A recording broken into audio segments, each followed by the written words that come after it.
Buongiorno, buongiorno carissime amiche e carissimi amici di RPL, un cordiale buongiorno da Antonio Verna, buon lunedì 6 maggio, vi ricordo il numero per chiamarci in diretta che è lo 0266 20 35 29 ed anche il numero per mandarci i vostri messaggi che è il 346 64 277 56. Guardiamo le ultime notizie che ci giungono dalle agenzie di stampa. A Foggia c'è in atto un corteo di braccianti stranieri che dicono siamo pagati 3 euro l'ora, un centinaio di braccianti agricoli stranieri, in gran parte africani, sta sfilando in corteo a Foggia per rivendicare un salario più alto e migliori condizioni di vita. Siamo stanchi di essere pagati 3 euro all'ora e basta al razzismo, sono alcuni degli slogan scanditi al megafono. Alla manifestazione partecipano i braccianti che vivono a Borgo Mezzanone in una baraccopoli abusiva sorta accanto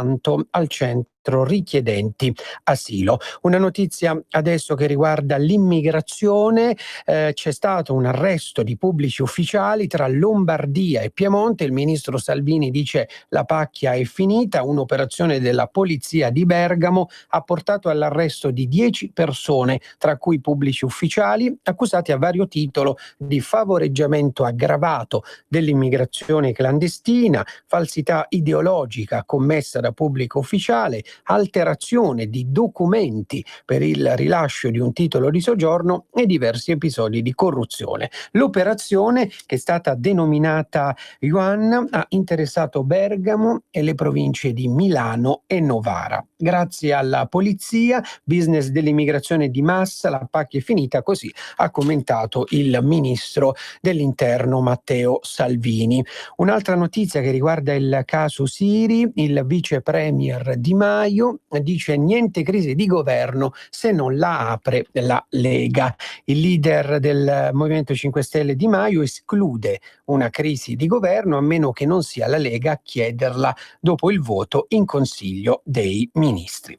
Allora ringraziamo Roberto che è in regia, che mi dà l'ok. In collegamento telefonico con noi questo lunedì mattina abbiamo un'amica di RPL, la deputata della Lega Vanessa Cattoi. Buongiorno Vanessa, buon lunedì. Buongiorno a te e a tutti i vostri radioascoltatori. Grazie mille Vanessa per aver accettato il nostro invito. Allora Vanessa, dopo i recenti casi di stupro, come ad esempio lo stupro a Viterbo, il vice premier Salvini è intervenuto sulla castrazione chimica e secondo il 58% degli italiani questo provvedimento è efficace. Ce ne puoi parlare un po'? Sì, molto volentieri. Ho partecipato attivamente anch'io questo weekend per la raccolta firme sul mio territorio, infatti i numerosi sono accorsi per sottoscrivere la proposta di legge che in termini molto semplificatori prevede per i pedofili e per gli stupratori la galera e la castrazione chimica. Quindi abbiamo raccolto queste firme perché volevamo verificare il sostegno da parte della cittadinanza che c'è stato, perché i dati ci dicono che abbiamo raccolto in termini nazionali più di 100.000 firme, i contrari al provvedimento sono una cifra molto irrisoria, quindi ritengo che sia importante quindi adesso procedere con il deposito della proposta di legge che prevede quindi per i pedofili stupratori una galera e la castrazione chimica. Questo anche perché comunque nel rispetto e nel proseguo di tutti quei provvedimenti che come Lega e come Governo abbiamo già approvato, perché ricordo che rispetto al passato, ad esempio uno degli ultimi provvedimenti che è stato chiuso sia alla Camera che al Senato, che prevede la non più previsione degli sconti di pena per i reati più efferati, questo che va in linea, segue esattamente la linea di principio dei decreti che come Lega e come Governo abbiamo già approvato, e quindi riteniamo sia un atto doveroso e di giustizia e di senso civico nei confronti di quelle persone, di tutti i familiari che purtroppo si ritrovano coinvolti in questi terribili atti. Benissimo. Senti Vanessa, numerosissime sono le novità in materia di scuola. In uno dei suoi recenti interventi in giro per l'Italia il ministro Salvini ha detto vorrei reintrodurre il grembiule. Poi ci sono altre novità che riguardano l'educazione civica e altre ancora che adesso ci puoi spiegare tu. Prego. Sì, diciamo che la questione del ritornare con il grembiule all'interno delle scuole, ricordo che in alcuni stati, anche non molto lontani dai nostri, penso ad esempio alla vicina Inghilterra piuttosto che in altri, diciamo che la forma, la divisa o il grembiulino sono comunque contemplati all'interno degli istituti scolastici. Lo trovo anche un senso di rispetto e di non discriminazione nei confronti soprattutto dei genitori che non possono permettersi talvolta di vestire i figli con dei brand piuttosto che dei marchi, perché riteniamo che innanzitutto deve essere valorizzata la persona, il bambino, lo studente in quanto tale, indipendentemente dallo stile del proprio abbigliamento. Diciamo che i provvedimenti che abbiamo votato anche settimana scorsa all'interno della Camera, il provvedimento sull'introduzione dell'educazione civica come materia scolastica che entrerà a far parte dell'istituto scolastico a partire già dal prossimo anno e che adesso verrà chiusa in Senato entro fine mese, prevede proprio anche l'introduzione innanzitutto delle 33 ore annuali di educazione civica, sì, con la previsione del voto in pagella e anche della valutazione poi in sede d'esame dell'educazione civica, quindi entrerà a tutti gli effetti, con una formazione dedicata per tutti i docenti che poi dovranno preparare e fare l'attività didattica in corso d'anno proprio relativamente all'educazione civica, e dei premi sono stati introdotti per le cosiddette buone pratiche, proprio perché cerchiamo di far sì che proprio vi sia una vicinanza dal punto di vista dei nostri bambini, dei nostri ragazzi, per cercare di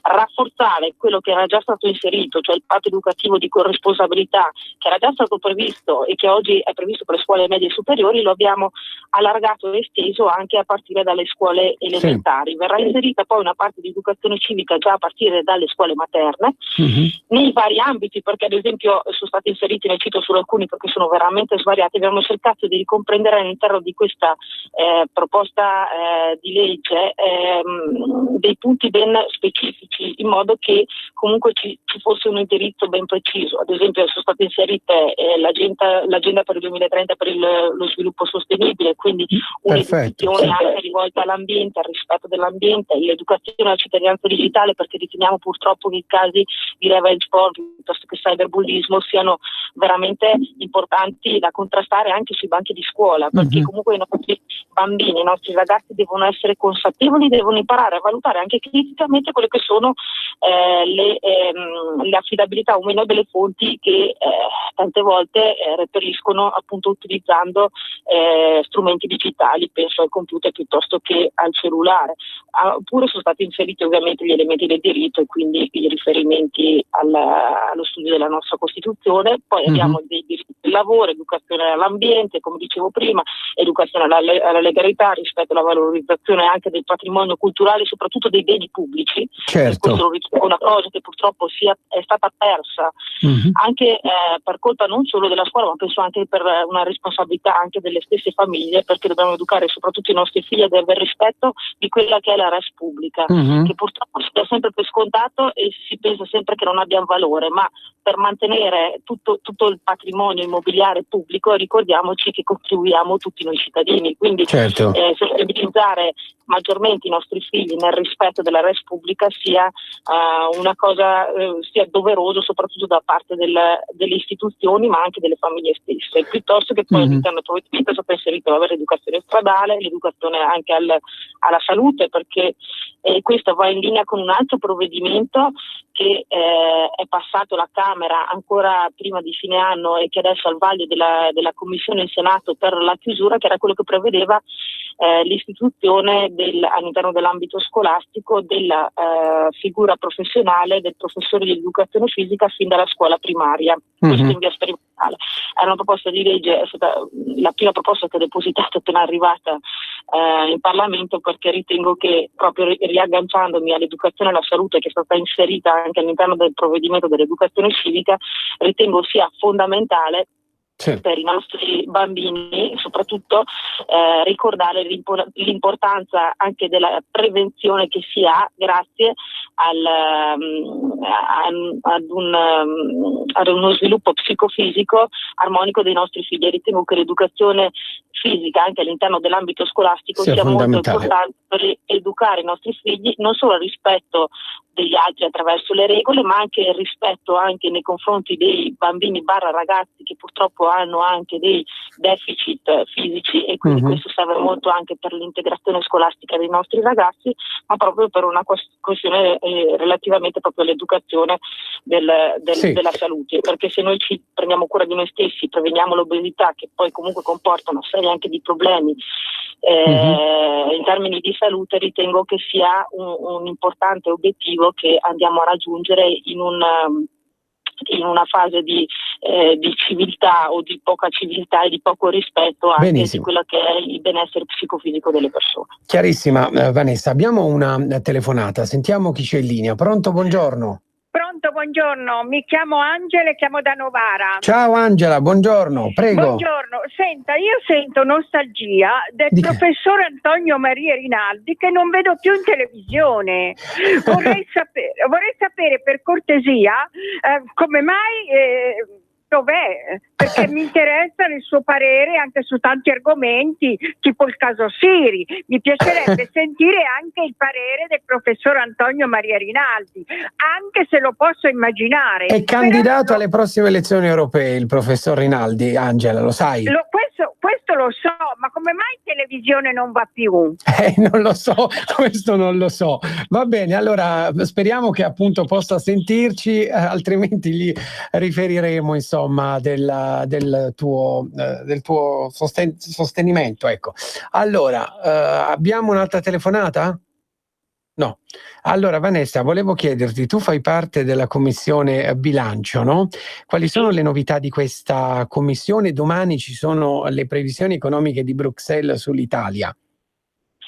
Sì, allora questa settimana in commissione abbiamo da chiudere il DL semplificazione di cui io sono relatrice, che poi verrà portato direttamente in aula. Abbiamo degli atti del governo come lo schema di decreto del Presidente della Repubblica, quello sul regolamento delle procedure, delle modalità di programmazione e reclutamento del personale sia docente che amministrativo che tecnico del comparto AFA.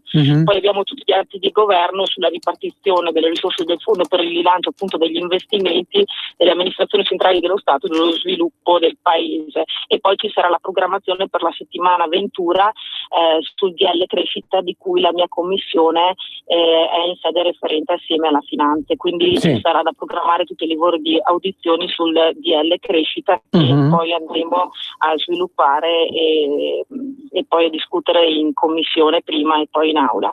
Per quanto riguarda le previsioni di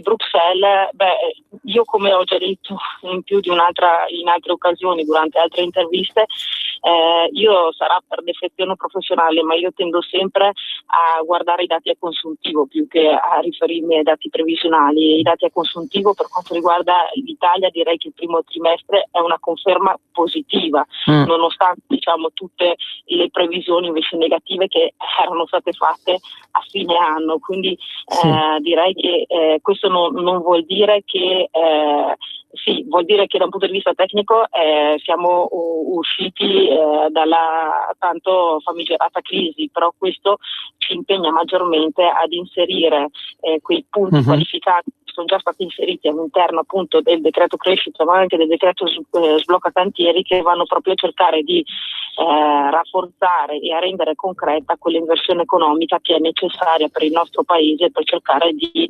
contrastare quello che è purtroppo una tendenza che negli ultimi anni non avevamo realizzato in termini nazionali. Quindi sicuramente non mi preoccupano, ripeto, io non sono una persona che guarda molto i dati previsionali, proprio perché danno una linea ma solitamente vengono sempre poi smentiti. Infatti pensare agli ultimi DEF, ci siamo basati sempre su delle previsioni che poi a dato a consuntivo non sono mai state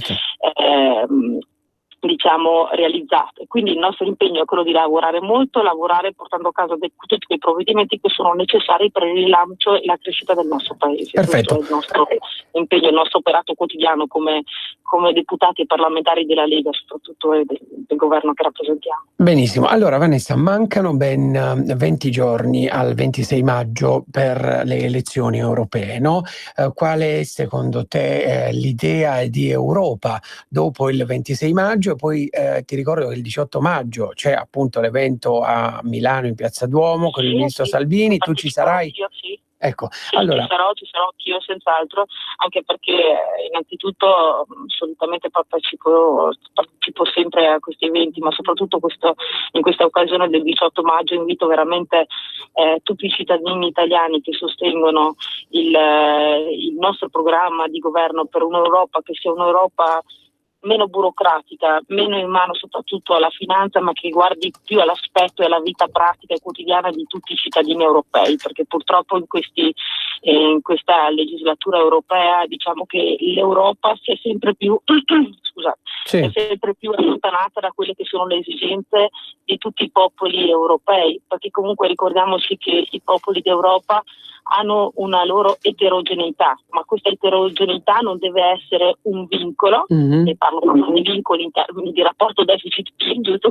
perché rimaniamo nell'ambito della Commissione Bilancio, anche, ma devono essere soprattutto quello che ci permette di definire per ogni paese, in base alle caratteristiche anche del paese stesso, perché noi è vero che abbiamo un paese dove abbiamo soprattutto un indebitamento molto elevato, però ricordiamoci anche che a differenza degli altri stati europei il paese italiano vanta di un patrimonio immobiliare che tutti ci invidiano. Certo. Quindi dovremmo ben tenere distinto anche il ripristinare e cercare di inserire la cosiddetta golden rule, che ti permette di distinguere quelle che sono le spese nazionali in termini di spesa corrente rispetto a quelle che sono che vengono portate in termini di investimenti. Ritengo sia un atto necessario proprio anche per tenere in considerazione tutte le eterogeneità che sono presenti all'interno dell'Europa stessa e per impedire che questo non sia un limite per lo sviluppo del sistema paese, perché se noi ragioniamo in termini imprenditoriali, come farebbe un imprenditore di una piccola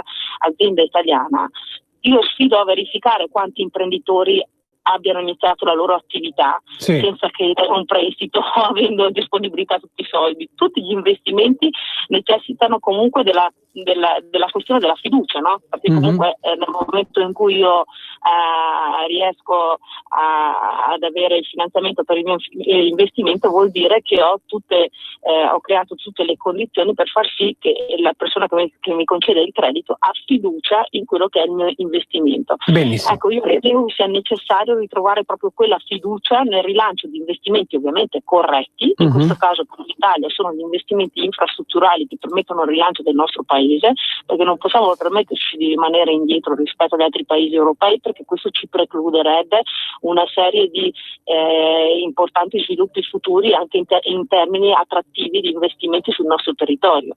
Noi dobbiamo quindi cercare di tutelare prima il Made in Italy, tutelare la nostra risorsa che è i grandi marchi italiani che purtroppo non sono stati tutelati da questa Europa che forse anche volutamente, non lo so, perché comunque tutelare il marchio italiano vuol dire fare anche un bene per l'economia del paese Italia, perché comunque vorrebbe dire riportare e mantenere sul territorio milioni e milioni di investimenti che invece vengono persi a causa proprio della contraffazione dei nostri marchi italiani. Dobbiamo ricordarlo, infatti nel DL Crescita c'è proprio un capo specifico proprio alla tutela del Made in Italy, perché proprio su questo riteniamo sia molto necessario e fondamentale tenere alta l'attenzione e utilizzare tutti gli strumenti possibili e anche di incentivo che permettano proprio di realizzare questo importante obiettivo per l'Italia. Benissimo Vanessa, allora chiarissima, grazie mille per essere stata qui con noi questo lunedì mattina, buon proseguimento di giornata, ci sentiamo presto. Certo, grazie anche a voi, un saluto a tutti i radioascoltatori. Grazie mille a Vanessa Cattoi, deputata della Lega. Adesso, come ogni lunedì, abbiamo un altro amico di RPL al telefono con noi, il deputato della Lega Andrea Dara. Ciao Andrea, buongiorno, buon lunedì. Buongiorno a tutti. Allora Andrea, parliamo un po' del weekend, di quello che è accaduto nel weekend a Napoli, no? Raccontaci un po' cosa è successo. Poi ieri c'è stata una manifestazione chiamata Disarmiamo Napoli, alla quale ha preso parte anche il figlio di un boss che dice dissociamoci dalla camorra che è ignobile. Quindi che cosa è successo a Napoli venerdì, se non sbaglio? Sì, naturalmente con quanto è accaduto alla bambina di 4 anni che è stata ferita proprio venerdì pomeriggio da un proiettile vagante, c'è stata una reazione da parte dei cittadini di Napoli contro la camorra.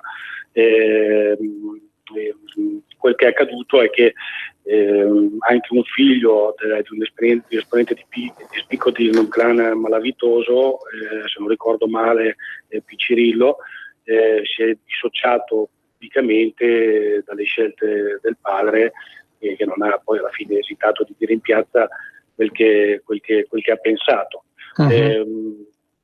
Dopo ci sono state sicuramente, noi abbiamo letto, polemiche nei confronti del nostro ministro dell'interno, che ho trovato proprio fuori luogo. Io voglio ricordare che a Napoli sono stati mandati più di 130 poliziotti, sono state fatte installare diverse telecamere, ci si sta impegnando molto da questo punto di vista, e voglio ricordare che nel decreto Salvini, il decreto sicurezza, la parte più importante era quella relativa al contrasto alla criminalità organizzata.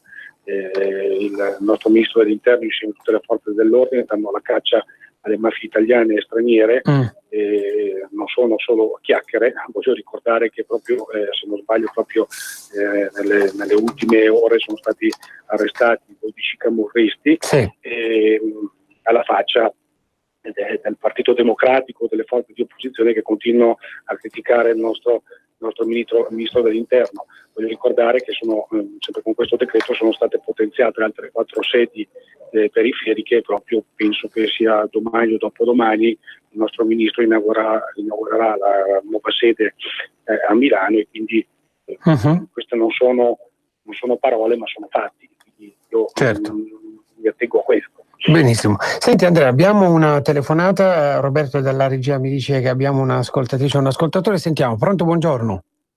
Buongiorno, sono Anna da Verona. Anna, ciao, Io buongiorno. vorrei chiedere, ma il sindaco De Magistri ha fatto 2 mandati e mi sembra che Napoli sia sprofondata sempre di più, e lui che è un magistrato dovrebbe aver fatto qualcosa. Grazie. Benissimo, non so Andrea se vuoi commentare. Sì, mi sembra che faccia un po' troppa politica e i fatti siano totalmente diversi dalla realtà.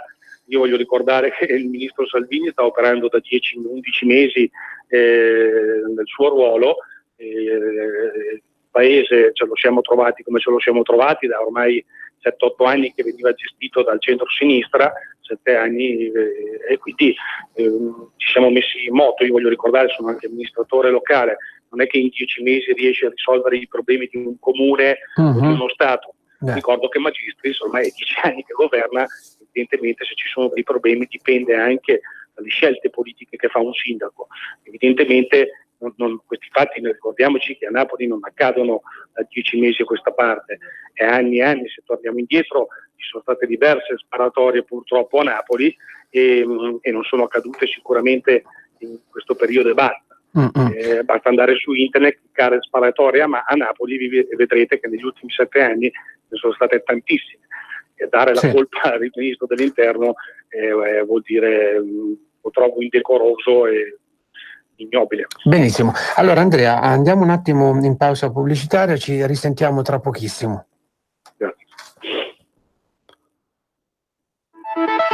Stai ascoltando Radio Padania Libera. La tua radio. La tua voce libera, senza filtri né censura. Diamo voce alla nostra gente. Ciao Ruspa, come butta? Guarda che sei in onda.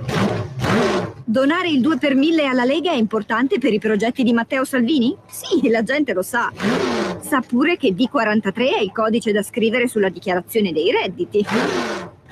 Sì, D43! Lo sa. E che se lo dice al suo commercialista fa tutto lui. No, Ruspa, questa non possiamo dirla in radio. D43 è una sigla importante. Serve a dare più forza ai progetti che Matteo Salvini vuole realizzare. Quest'anno il 2 per 1000 donalo alla Lega di Matteo Salvini. Dillo al tuo commercialista. Donare il 2 per 1000 alla Lega è un'ottima azione.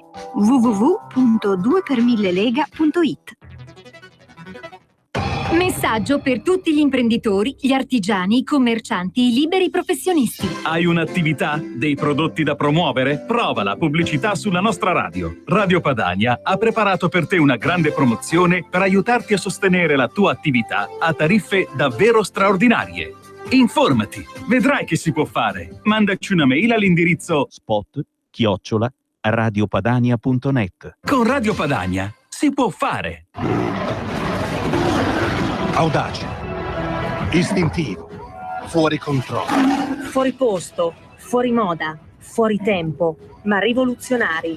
Radio Padania, radio populista. È tempo per noi di creare una nuova nazione. È tempo di essere padroni del nostro destino. Libera la bestia che c'è in te.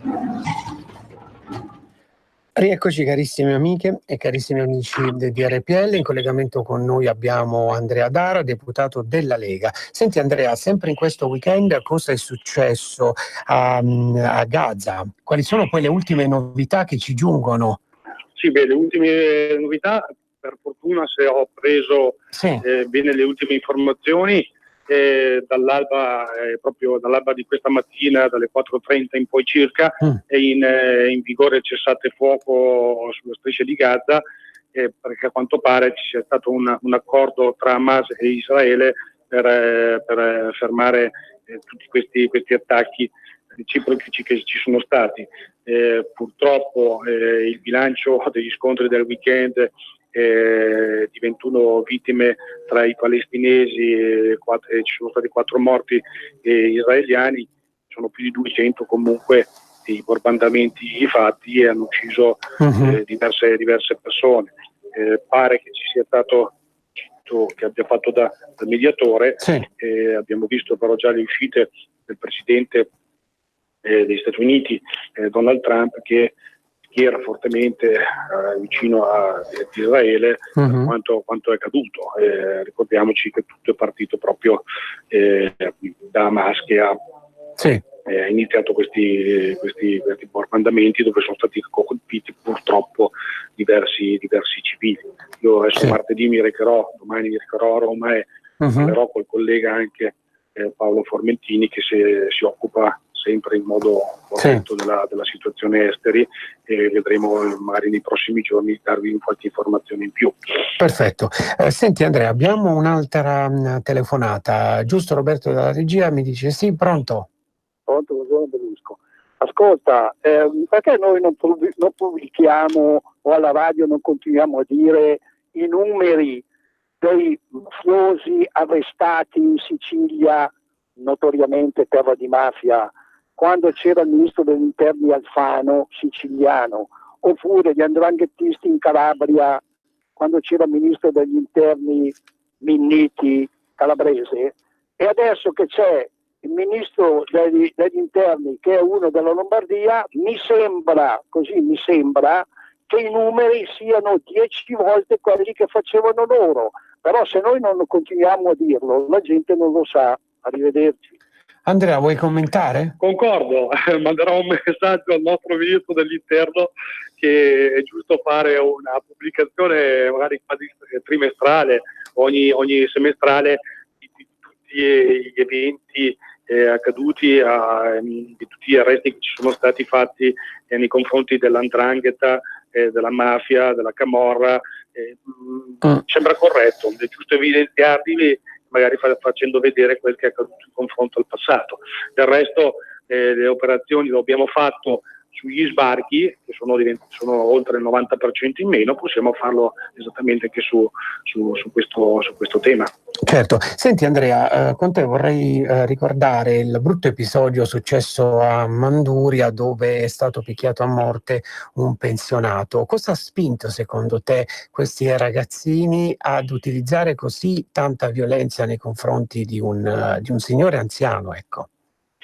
Ma guardi, io sono padre di famiglia, ho un figlio di 4 anni e una bambina di 7. Io credo che molta responsabilità purtroppo è a carico, purtroppo per fortuna, dipende dal punto di vista, è a carico di genitori stessi. Quel che è accaduto è un fatto veramente grave che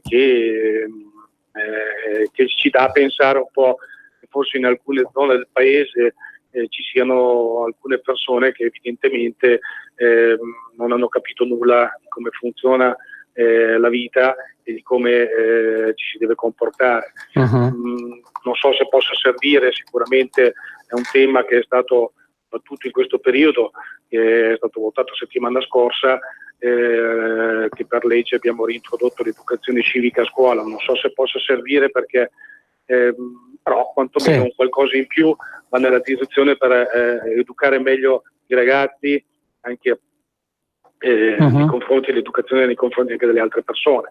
È un tema che ha sconvolto tutta Italia, perché pare che non era la prima volta che questo pensionato veniva aggredito, anzi sembra che ci fossero state altre aggressioni in passato, e questo la dice lunga sul comportamento di questi ragazzi. Benissimo, allora Andrea, io ti saluto, ti ringrazio come al solito per essere intervenuto questo lunedì, ci risentiamo settimana prossima, buon lavoro.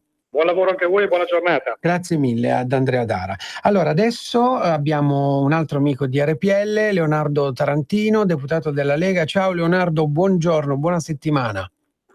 Ciao Antonio, buona settimana anche a tutti voi. Allora, come inizia la settimana, Leonardo? In questa settimana qual è il programma nella tua commissione, no? Bilancio e alla Camera? Sì, allora l'ho detto tante volte a radio e purtroppo poi non ci siamo ancora arrivati, ma questa è la volta buona. In aula questa settimana sarà finalmente la settimana dell'approvazione della norma sulla semplificazione fiscale, quindi importanti provvedimenti che renderanno la vita un po' più semplice ai cittadini, anche chi vuole lavorare, quindi più tempo per il lavoro e meno per la burocrazia.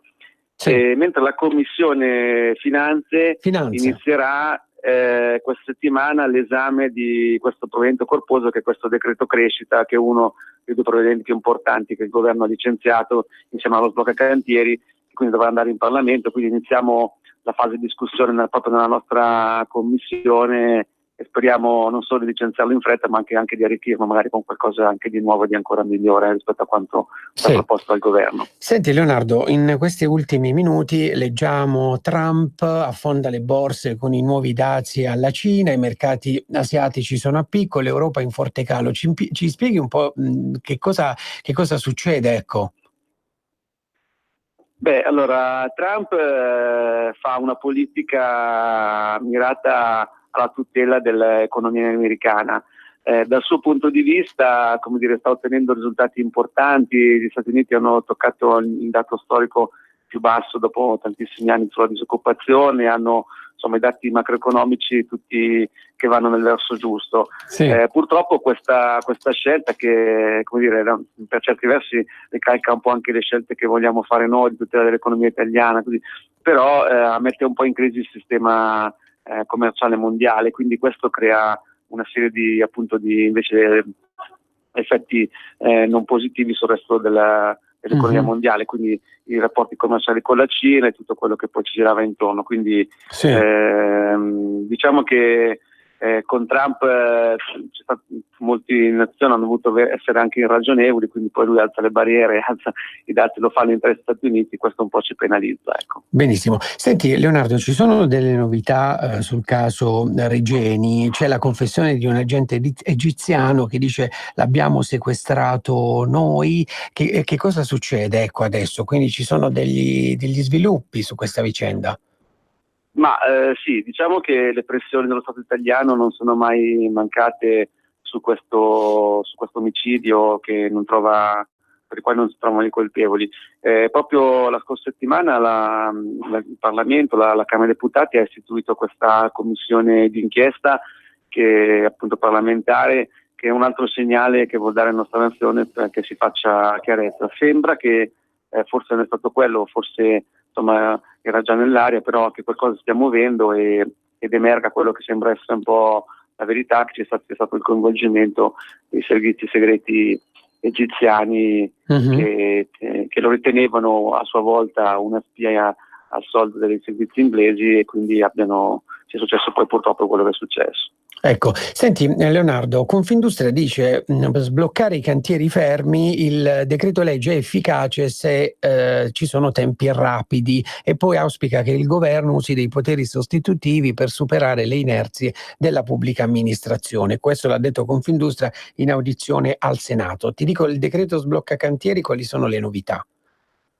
Allora, innanzitutto i tempi rapidi ci sono perché il decreto è già in vigore, la legge dello Stato, e quindi le norme che sono contenute sono immediatamente applicabili. Ovviamente il decreto deve essere convertito poi in legge, e appunto il Senato è già al lavoro da tempo. Questa settimana ha iniziato anche appunto l'audizione delle parti sociali, quindi anche di Confindustria. Quindi ma lo sblocca cantieri di fatto prevede una serie di gestioni di commissari che possono superare gli adempimenti burocratici che spesso ci sono e che allungano i tempi, e una serie di altre anche norme rispetto anche alla diminuzione delle soglie per una serie di procedure di gara. Quindi cerca di tagliare i tempi in modo che possano partire le opere. Io credo che i tempi saranno rapidi, perché il lavoro del Senato ha raccolto una serie di anche osservazioni che sono venute anche dalla Camera, quindi lì finirà il lavoro grosso, la Camera ne prenderà atto, lo approverà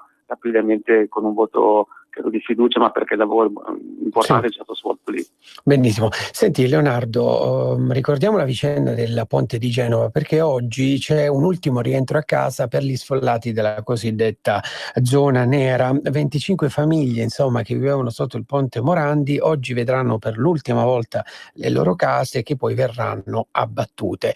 Quali sono le novità che giungono da Genova? Ma allora, da Genova, come dire, dopo l'approvazione del decreto che ha dato poteri speciali al commissario, che poi è il sindaco della città, direi che i fatti si stanno succedendo con celerità e senza intoppi. Avevamo già detto che la scelta di nominare come commissario il sindaco, che quindi è una persona che vive il territorio, che percepisce i problemi della popolazione colpita da questo evento, che ne percepisce le difficoltà e quindi anche le comprende, era un elemento importantissimo.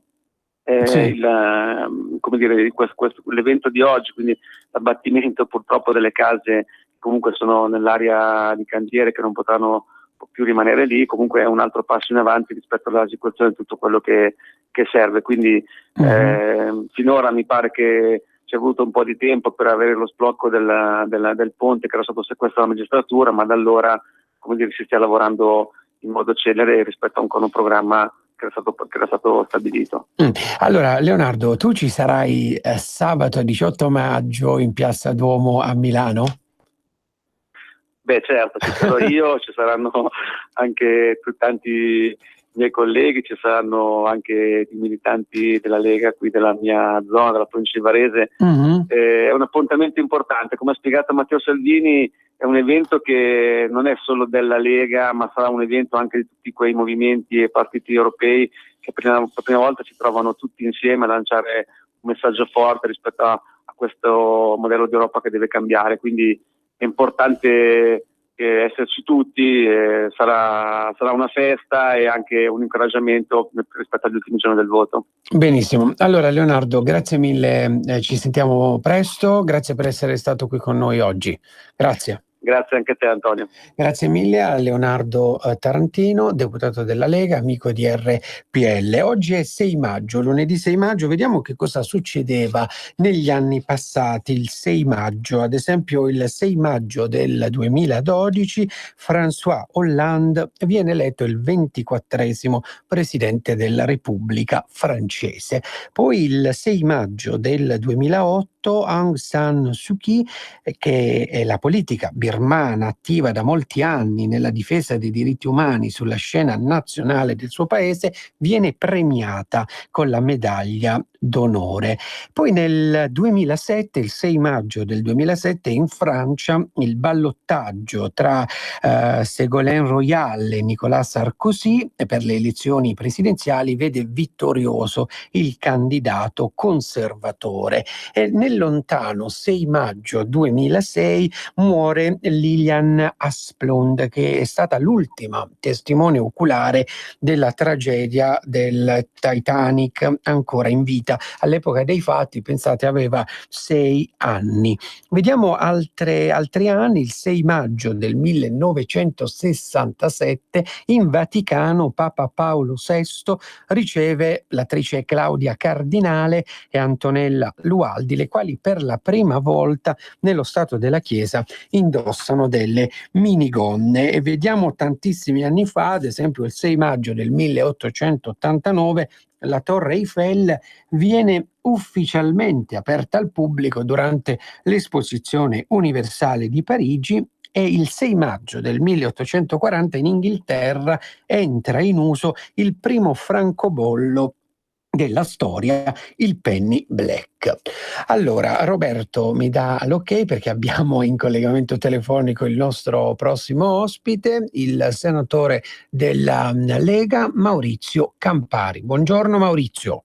Buongiorno a tutti, buongiorno agli ascoltatori. Buon lunedì mattina Maurizio. Allora parliamo un po', anche a te, parliamo un po' di autonomia. Tu fai parte della Commissione per le questioni regionali, giusto? Ecco. Sì, assolutamente. Allora, ieri, se non sbaglio, c'è stata un'intervista al ministro per il Sud, Lezzi, che dice l'autonomia è tutta da rivedere, le scelte rimandate a dopo le europee. Io ti chiedo, è così, tu come commenti queste dichiarazioni del ministro? Ma noi come Commissione stiamo andando avanti. Noi come Commissione abbiamo avuto una audizione che secondo me è stata veramente un punto spartiacque, che è stata quella dei governatori Fontana e Zaia, che è stata molto chiara, molto interessante. Consiglio anzi a tutti di andarla a vedere, perché sono stati chiariti diversi punti e ritengo che in questa audizione si sia messo bene in luce il fatto che l'autonomia conviene a tutti.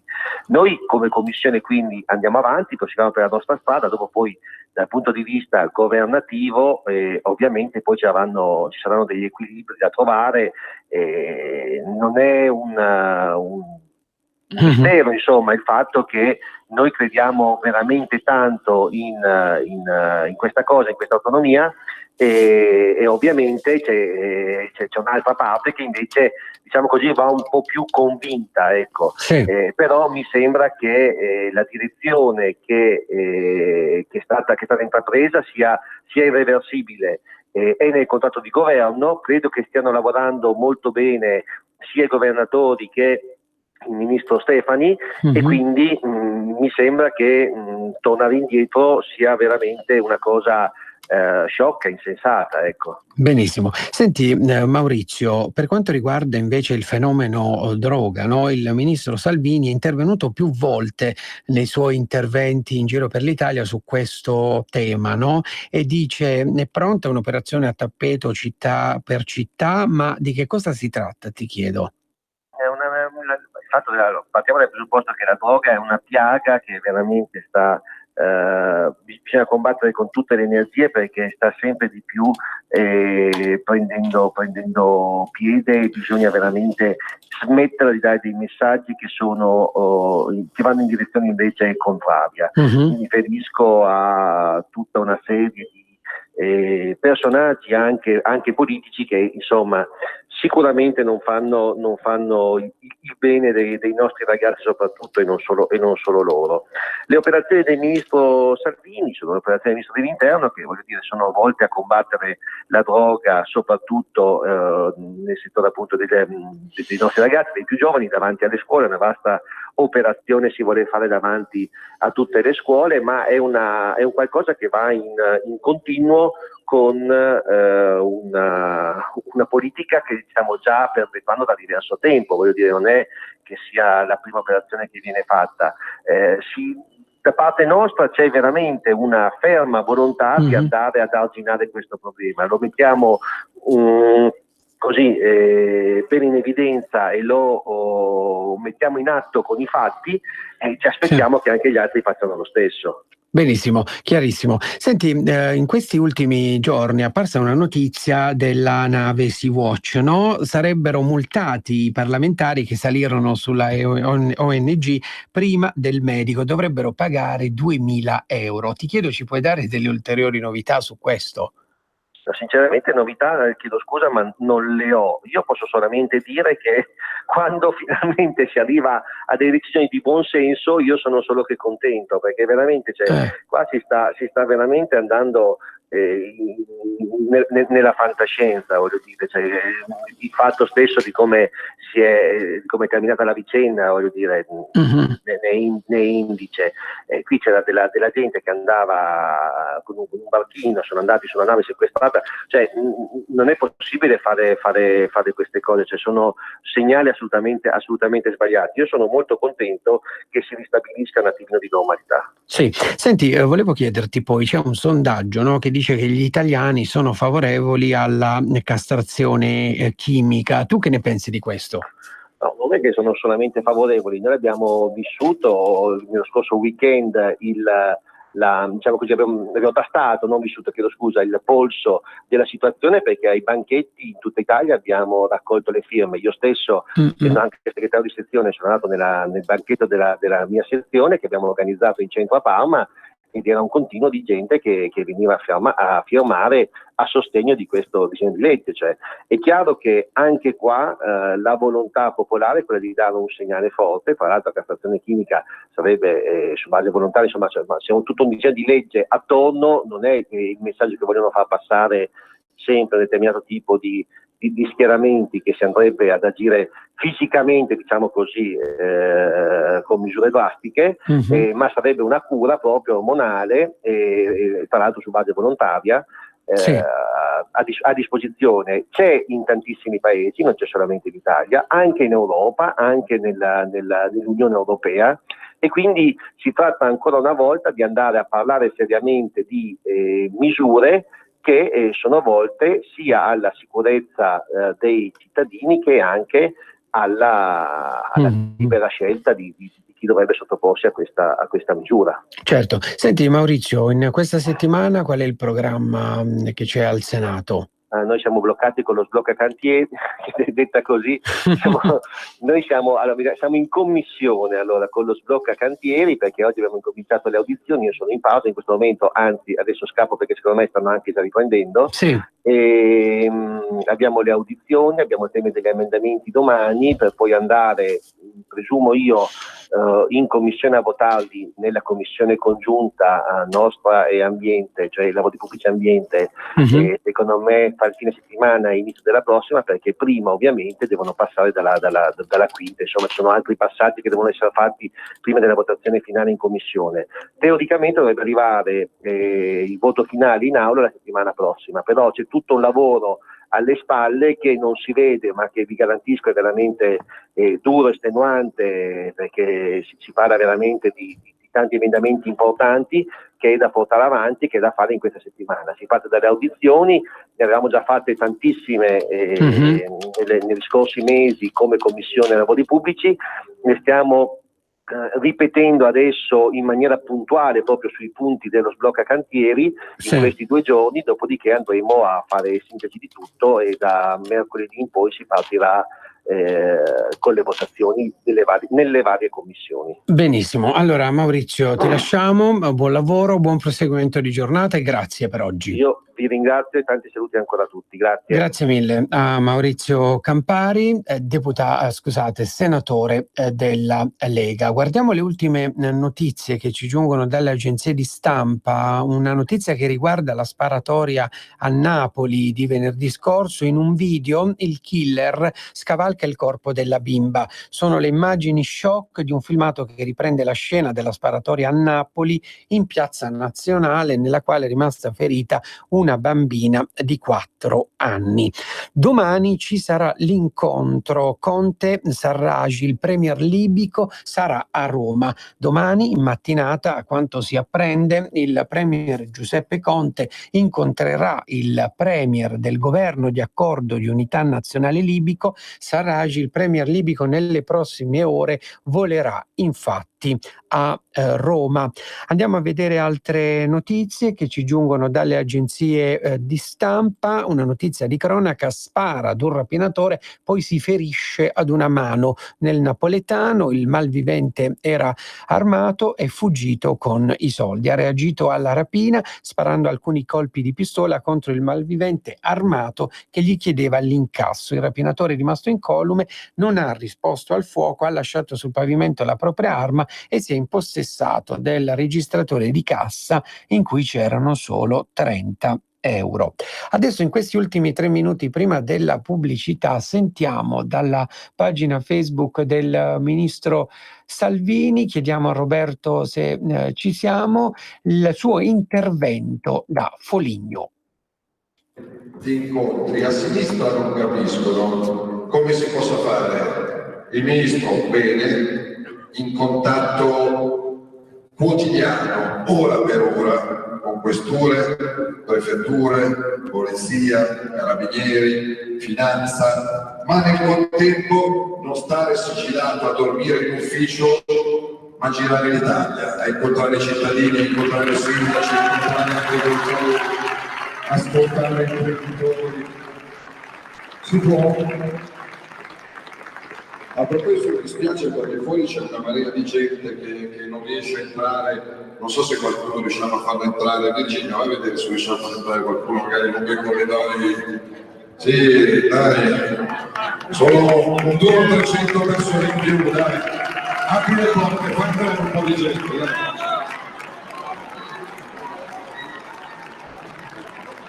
Garantisco io per l'ordine pubblico. Dalle facce erano solo persone per bene. Ce n'erano 2 bruttini, secondo me, comunisti. Gli altri erano quasi tutti umbri normali. Però, ripeto, siccome un ministro parla coi fatti, oggi ho ricordato agli amici del PD che stanno passando le loro ore, i loro mesi a chiedere le dimissioni, che in questo 2019 i reati in Italia sono scesi del 15%. Sono diminuiti gli omicidi, le rapine, gli stupri, i furti, le estorsioni. Attenzione, non grazie a me, non li fate entrare. E se no magari usciamo noi. Tu digli che fra 10 minuti usciamo noi, diglielo. Se Maometto non va in montagna, siamo noi che... No, Maometto lo lasciamo là. Noi stiamo a Foligno. Digli che usciamo velocemente. Ovviamente i reati diminuiscono non grazie al ministro, ma grazie allo splendido lavoro delle forze dell'ordine, di donne e uomini in divisa che rappresentano al meglio questo paese.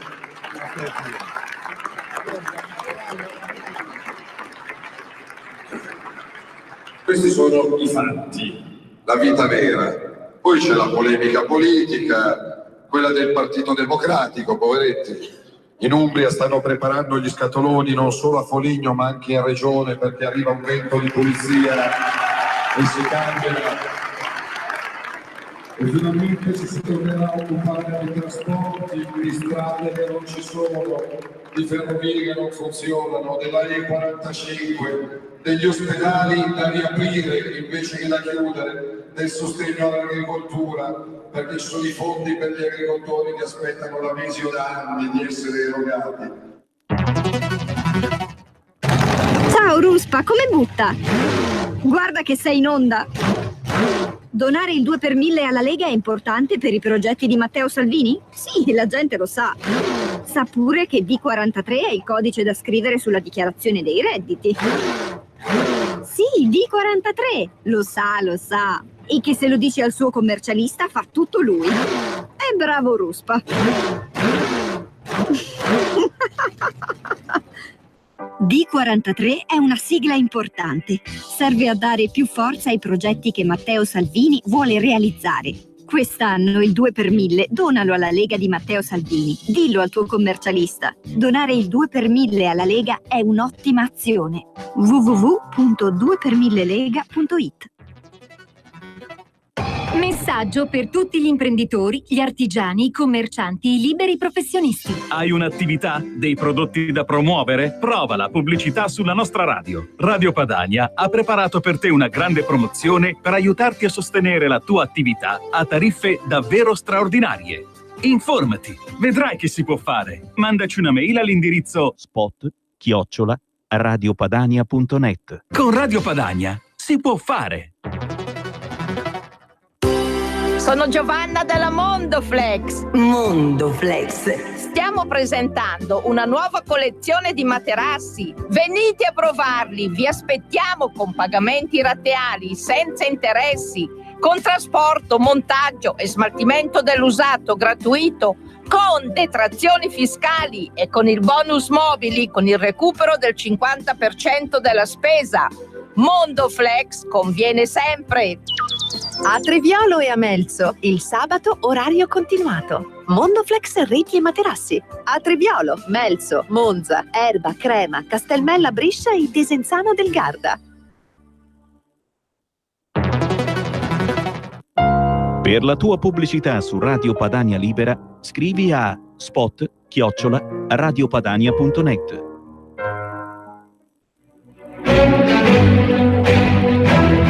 In molti ci invidiano e ci odiano perché siamo ancora liberi. Se vuoi aiutare Radio Padania, segnati il nuovo IBAN per i tuoi bonifici. IT 89R 08453 01602 000 000 101971 presso la Banca di Credito Cooperativo di Milano SC. Aiuta Radio Padania. Diventa nostro editore. IT 89R 08453 01602 000 000 10 19 71.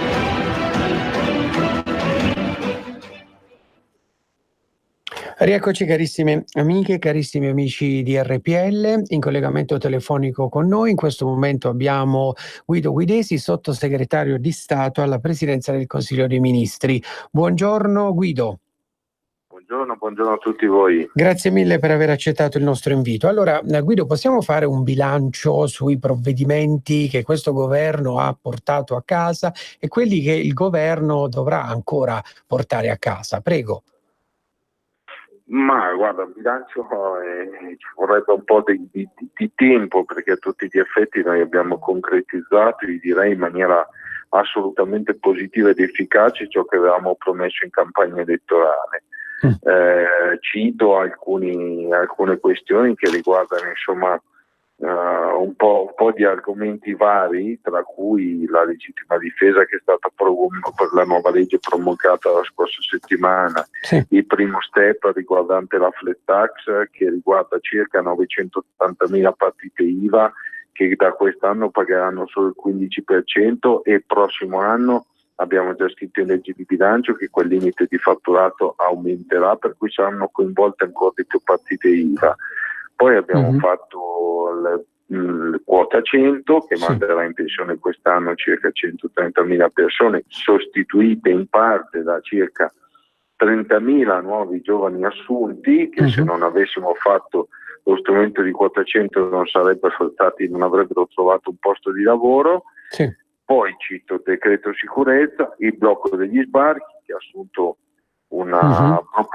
proporzioni molto elevate, cioè stiamo parlando di meno 93% rispetto agli sbarchi dell'anno scorso. Ovviamente meno sbarchi vuol dire meno morti e meno dispersi in mare. Certo, quelli che dovrebbe fare ancora questo governo, quali sono? Beh, direi che noi ci siamo posti due obiettivi fondamentali. Il primo riguarda la pressione fiscale, cioè l'abbassamento della pressione fiscale. Noi crediamo che quella sia un'esigenza e un'urgenza, per cui la flat tax che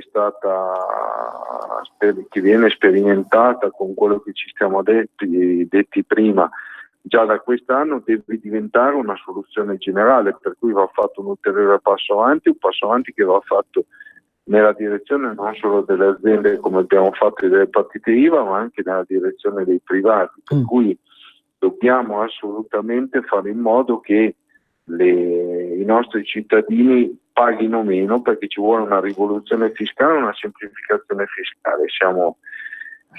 Questo è il paese dove ci pagano una marea di tasse, ovvio che quello dipende anche da una sana e coerente lotta all'evasione fiscale. Credo che in questo però sia opportuno e sia molto utile il rinnovo anche della pace fiscale, che ha dato ottimi risultati, ha dato buonissimi frutti. Il secondo grande obiettivo, che credo che sia assolutamente una priorità, è quello dello sblocca cantieri, cioè noi crediamo che il provvedimento che è stato fatto vada migliorato in Parlamento, si debbano urgentemente aprire i cantieri che da tantissimi anni, perché questo non dipende da questo governo, ma da tantissimi anni sono bloccati e fermi, e poi c'è la questione dell'autonomia delle regioni, è un accordo scritto nero su bianco nel contratto di governo, e per cui su quella cosa noi siamo pronti e pretendiamo, tra virgolette, il chiaro rispetto da parte del Movimento 5 Stelle del contratto di governo. Perfetto. Per cui l'autonomia regionale è una priorità. Perfetto, poi ci sono numerose novità in materia di scuola, no? Per quanto riguarda l'introduzione dell'educazione civica. Poi c'è un nostro ascoltatore, Giorgio da Sondrio, che ci dice: ci puoi far spiegare per quanto riguarda l'eliminazione delle note sul registro e sulle espulsioni nella scuola elementare. Raccontaci un po' quali sono le ultime novità in questo settore. Ma guarda, sulla domanda dell'ascoltatore di Sondrio, nei tecnicismi e in ciò che sta succedendo dal punto di vista specifico, non entro nei dettagli. Io dico semplicemente che la scuola ha bisogno di un grandissimo rinnovamento, ma soprattutto bisogno di un ritorno dal punto di vista, lo dimostrano gli ultimi fatti, ma anche i fatti che ci sono stati negli ultimi anni. C'è tanto bisogno di un ritorno alla scuola come uno strumento educativo, ed è proprio per questo che la Lega ha proposto, ed è stato approvato nel primo passaggio alla Camera ed approvato definitivamente al Senato, il ritorno dell'educazione civica a scuola. Questo anche in funzione delle specificità che citano i vostri ascoltatori, delle tante questioni che il ministro Bossetti ha messo già in campo. Io credo che la visione generale sia quella però di un lavoro perché la scuola possa ritornare ad essere uno strumento di educazione che consente ai nostri ragazzi di avere quel sano rispetto civico, per cui attraverso l'educazione civica, il rispetto dell'ambiente e del mondo che ci circonda, ma anche un'educazione che evita poi di far perdere i nostri ragazzi in rivoli o in assurdità che purtroppo vediamo spesso. Benissimo. Guido, domani ci dovrebbe essere l'incontro tra il Premier Conte ed il Premier libico a Roma. Qual è la situazione in Libia oggi? Quali sono le ultime notizie? La situazione è decisamente preoccupante, nel senso che la non stabilità e queste continue lotte intestine nella Libia, oltre a causare purtroppo morti, perché quando ci usano le armi poi dopo la conseguenza è solo ed esclusivamente la morte, purtroppo rischiano di causare anche un nuovo afflusso nuovo tentativo di afflusso di immigrati dalle coste libiche verso l'Italia, e soprattutto potrebbe causare che attraverso la ripresa di quelle rotte possano essere coinvolti anche persone che sono terroristi, sono fondamentalisti islamici. Stiamo lavorando, il governo sta lavorando per fare in modo, anche attraverso tanto lavoro che sta facendo il ministro dell'Interno Matteo Salvini, per fare in modo che questa cosa si eviti e che alla Libia venga consentita al più presto aiuto, sostegno e stabilità, e del lavoro che stiamo facendo anche in funzione della difesa dei nostri confini. Noi ci auguriamo che gli altri partner europei interessati anche per motivi economici alla questione libica abbiano con noi lo stesso obiettivo, cioè quello della stabilità e della pace per il popolo libico, per la difesa dei nostri confini, e perché per quanto ci riguarda l'utilizzo della guerra è sempre un utilizzo sbagliato per risolvere le questioni. Perfetto. Guido, mancano pochissimi giorni al 26 maggio per il voto alle elezioni europee. Cosa cambierà? E il 18 maggio ricordiamo insieme questo appuntamento in Piazza del Duomo a Milano alle 16:30 col ministro Salvini. Tu ci sarai? Assolutamente sì, ci sarò io, ci saranno tutti i militanti leghisti e ci sarà, credo, tantissima gente che noi abbiamo invitato e che continueremo ad invitare ad una manifestazione importantissima, quella del 18 maggio in Piazza Duomo a Milano, perché noi oggi ci troviamo di fronte alla reale possibilità di cambiare l'Europa dall'interno, per cui tanti voti prenderà la Lega, quanti serviranno per influenzare un cambiamento sano dell'Europa, per cui il ritorno dell'Europa che ci avevano spiegato sui libri di scuola, dove ce l'avevano spiegata come un insieme come un'Europa dei popoli, un'Europa che si rispetta, che si aiuta, solidale tra popoli. Invece poi nel pragmatico ci siamo trovati un'Europa dove 10 burocrati intorno ad un tavolo sceglievano per tutte le popolazioni, per cui un'Europa antidemocratica. Noi vogliamo far tornare l'Europa invece di essere democratica, a farla parlare, a fare in modo che siano i popoli a decidere e che si decida per le reali urgenze che ha questo grande continente. Le reali urgenze sono il lavoro, l'economia e la sicurezza. Benissimo. Guido, abbiamo una telefonata, sentiamo un attimo chi c'è in linea. Pronto, buongiorno. Antonio, ciao, mi chiami tu e mi dici chi è. Allora ci sei tu, Paolo, no? Perché mi ha detto Roberto che era un ascoltatore, va bene. Allora, sono un ascoltatore fedele. Allora Guido, non so se vuoi salutare Paolo. Pronto? Ciao Paolo, ciao. Buon lavoro. Grazie mille Guido per essere qui con noi, per essere stato qui con noi questa mattina. Buon proseguimento di giornata. Grazie a tutti voi dell'ospitalità, un saluto a tutti gli ascoltatori. Grazie mille a Guido Guidesi, sottosegretario alla Presidenza del Consiglio. Allora Paolo, ormai sei diventato un nostro ascoltatore, immagino che sei un nostro ascoltatore, giusto? Sempre, vi ascolto sempre. Allora Paolo, buongiorno, buon lunedì. Che cosa è successo nel weekend? Si è parlato come al solito di RAI, il presidente della RAI è intervenuto al festival di Dogliani sulla televisione, no? Contro il conduttore Fazio, dicendo il suo compenso è troppo alto. Che altro è successo in questo festival?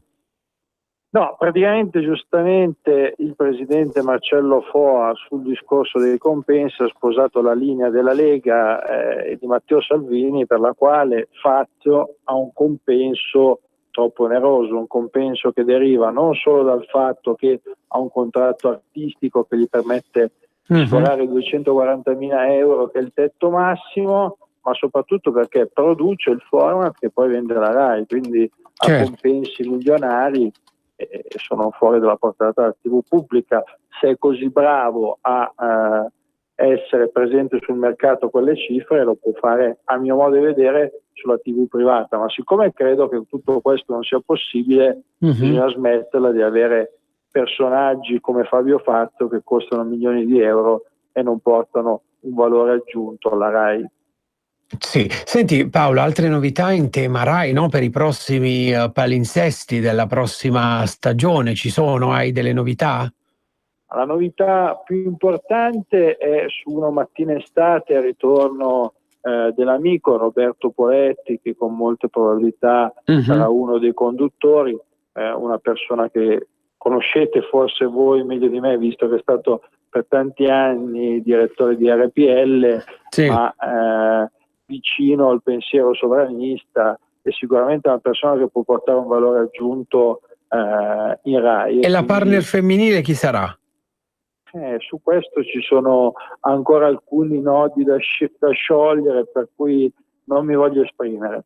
Ecco, benissimo. Senti Paolo, per la tua città, Borgo Sesia, che cosa stai facendo in quest'ultimo periodo di bello? Guarda, a Borgo Sesia abbiamo avuto eventi strepitosi, abbiamo avuto uno street food che è durato oltre 5 giorni, con decine di migliaia di visitatori che hanno reso vivo il cuore della nostra cittadina.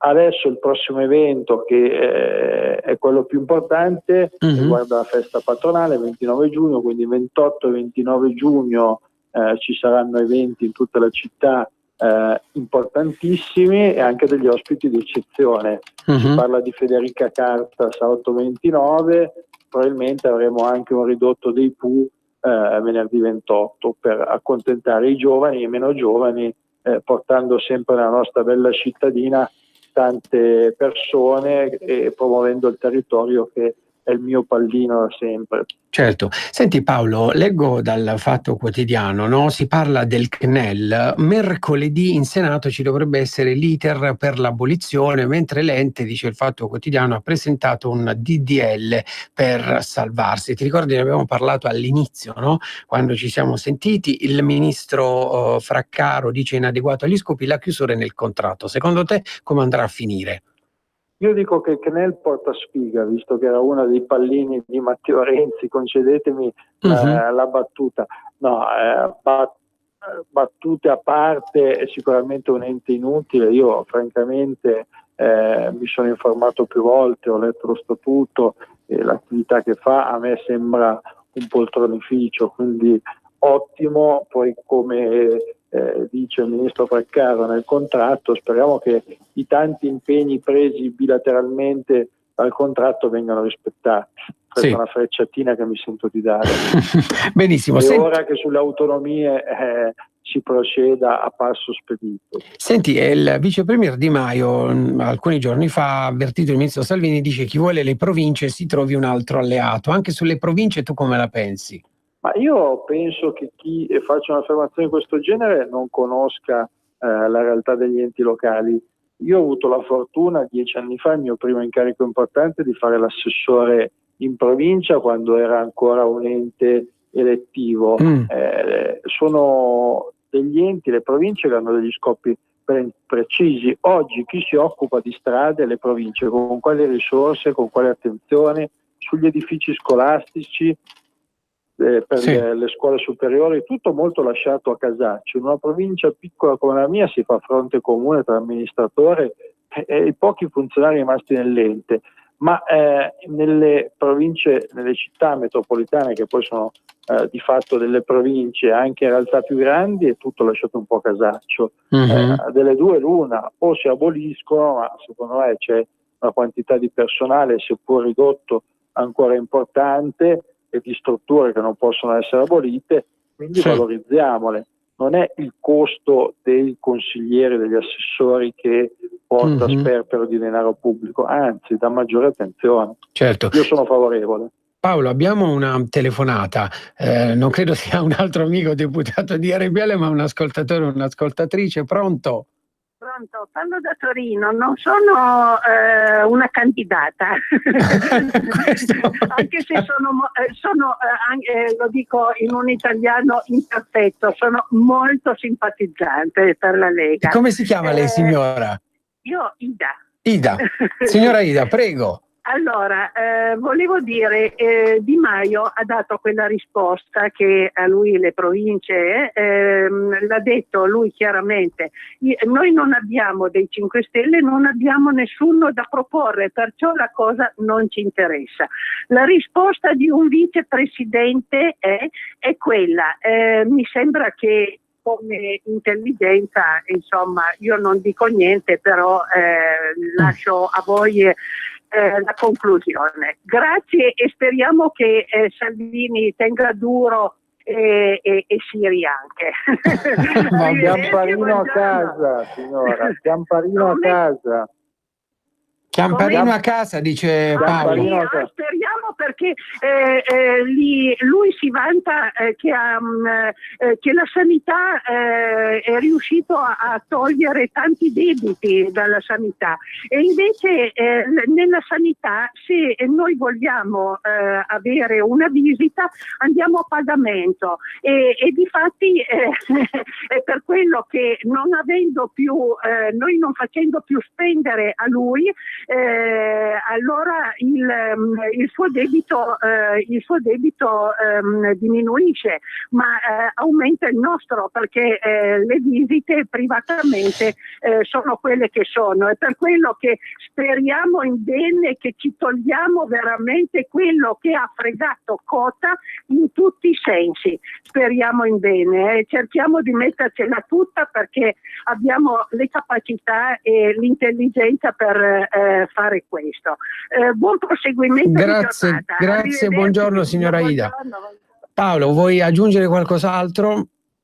Siamo esasperati da Sergio Chiamparino, ha rovinato la sanità accorpando i servizi, ha tagliato i trasporti, non pensa alle province periferiche, per lui la regione è Torino e qualche comune limitrofo a Torino, basta. Soprattutto noi esponenti territoriali, io lo dico da sindaco ancora prima che da parlamentare, non vogliamo più una regione che pensi solo a Torino, cioè ci sono tanti altri territori. Io abito in Valsesia, una zona disagiata, ci ha tolto il treno, ci ha ridotto i servizi sanitari e sociosanitari. Noi vogliamo riportare le province, la periferia al centro dell'attenzione della regione, ed è per questo che il 27 maggio manderemo a casa, posso dirlo, a pedate nel sedere, Sergio Chiamparino, che in questi anni non ha fatto nulla per i nostri territori.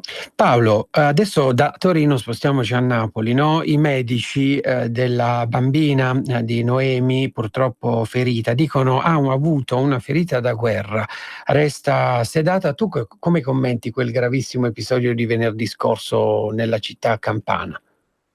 Sono episodi inqualificabili, episodi che succedono in realtà dove comunque la criminalità è troppo sviluppata. Bene fa Matteo Salvini a chiedere l'inasprimento di tante pene, a partire dallo spaccio delle droghe, che è uno dei reati più diffusi nelle regioni meridionali, perché avendo libero accesso ai porti, al mare, c'è molto traffico di stupefacenti per via marittima e si alimenta la delinquenza, quindi sono territori formati da tantissima gente per bene, dove però ci sono associazioni da delinquere che la fanno la padrona, e grazie al lavoro di Matteo stiamo sconfiggendo questi nuclei che portano alla delinquenza e collateralmente a tanti episodi incredibili come quello che è successo alla piccola Noemi.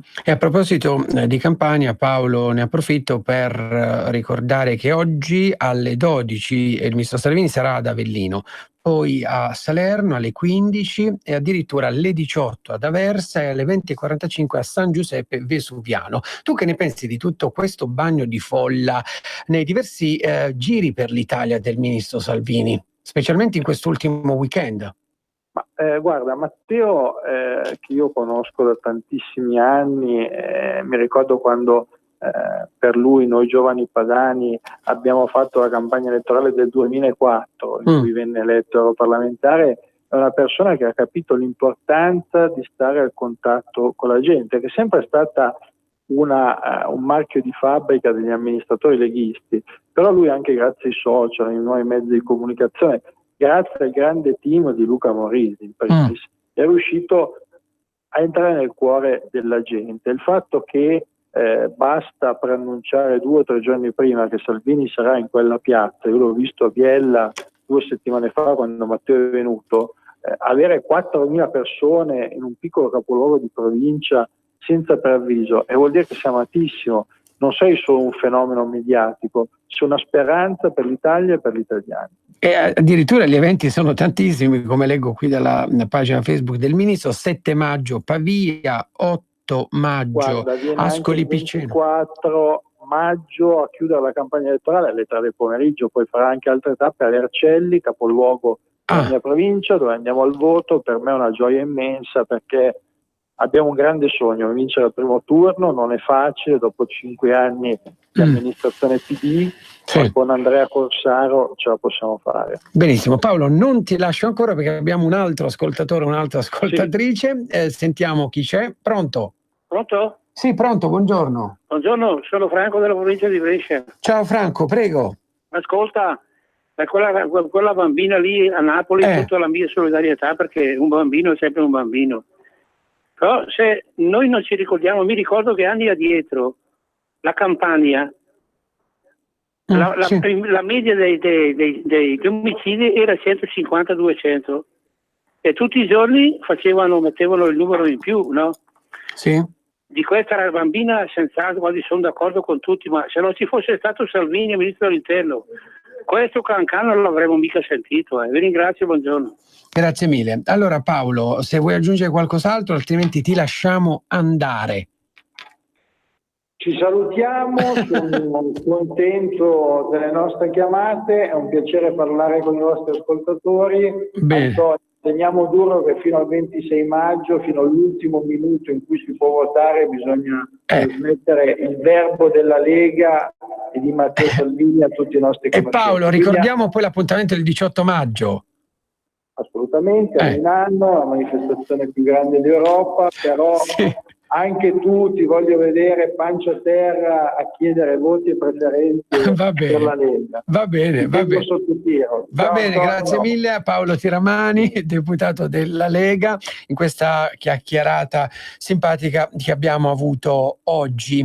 Allora, un'altra notizia di cronaca giunge da Verona: accoltella la moglie, il figlio ed un passante e poi si costituisce. Domenica ha dato appuntamento alla moglie, dalla quale si sta separando, alla stazione ferroviaria di San Bonifacio nel Veronese, ma una volta insieme ha estratto un coltello e ha accoltellato la donna. Il figlio 27enne che tentava di difenderla è un bosniaco intervenuto dopo aver assistito alla lite. L'uomo è quindi fuggito, ma nel corso della notte si è costituito ai carabinieri che l'hanno arrestato. Per lui l'accusa è di tentato omicidio. Allora, siamo quasi in chiusura, grazie mille per averci seguito questo lunedì mattina. Tra pochissimo avremo tutti i programmi della giornata, poi più tardi nel pomeriggio ci sarà il simpatico Sammy Varin. Io vi auguro buona giornata e buon proseguimento. Grazie a tutti.